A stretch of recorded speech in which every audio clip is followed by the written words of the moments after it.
Dear students, subject verb agreement हमारा topic और rule number 13 आज हम इसका पढ़ेंगे, जो कि नेम ऑफ सब्जेक्ट्स के हवाले से है। ये जो पहले बात हमारी 12 से चली है, ये उसी को हम कंटिन्यू करेंगे आगे 2-3 रूल्स में भी, कि प्लूरल इन फॉर्म और सिंगुलर इन मीनिंग है। और ये जो नेम्स ऑफ सब्जेक्ट्स हैं वो कौन कौन से हैं, ज़रा गौर करें। हम कहते हैं इस मैथमेटिक्स आर वीक, लेकिन mathematics is an exact science. जब ये फर्स्ट सेंटेंस में हमने बात की तो फर्स्ट सेंटेंस में हमने मैथमेटिकल स्किल्स की बात की है। तो जो मैथमेटिकल स्किल्स हैं वो प्लूरल है तो आर आएगा, लेकिन mathematics is an exact science, अब हमने मैथमेटिक्स सब्जेक्ट की बात की है, तो जब सब्जेक्ट आएगा तो इज़ आएगा। तो गौर करने वाली बात यही है कि एंड पे एस तो आ रहा है, लेकिन ज़रूरी नहीं है कि ये प्लूरल ही काउंट होगा।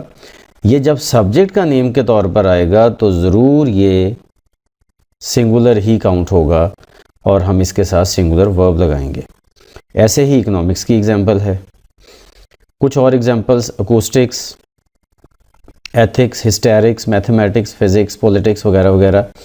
लेकिन ये सब सिर्फ उस वक्त सिंगुलर समझे जाएंगे और सिंगुलर वर्ब लेंगे जब ये नेम ऑफ सब्जेक्ट के तौर पर आएंगे, जैसा कि ये सेकंड और थर्ड एग्जांपल में है। फर्स्ट एग्जांपल में प्लूरल है, वजह क्या है कि ये नेम ऑफ सब्जेक्ट के तौर पर नहीं आ रहा बल्कि मैथमेटिकल स्किल्स के तौर पर आ रहा है। बिल्कुल इसी तरह से अकूस्टिक्स एक ब्रांच ऑफ साइंस है, ब्रांच ऑफ फिज़िक्स है बेसिकली, और इस ब्रांच ऑफ फिज़िक्स में हम पढ़ते हैं साउंड से मुतल्लिक बात।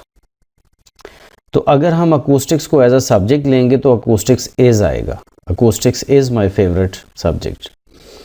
लेकिन अगर अकूस्टिक्स को साउंड क्वालिटीज़ के हवाले से लेंगे तो फिर ये प्लूरल आएगा कि the acoustics of the new hall are not comfortable. ठीक है, the acoustics of the new hall are, मतलब साउंड क्वालिटीज़ जो नया हॉल बना है उसकी साउंड क्वालिटीज़ जो हैं वो इतनी कंफर्टेबल नहीं है, राइट। तो इस तरह से ये हमने सब्जेक्ट्स के हवाले से बात की कि वो प्लूरल नज़र आने के बावजूद भी सिंगुलर ही काउंट होते हैं। आज के लिए इतना ही काफ़ी। That's it for today. अल्लाह हाफिज़।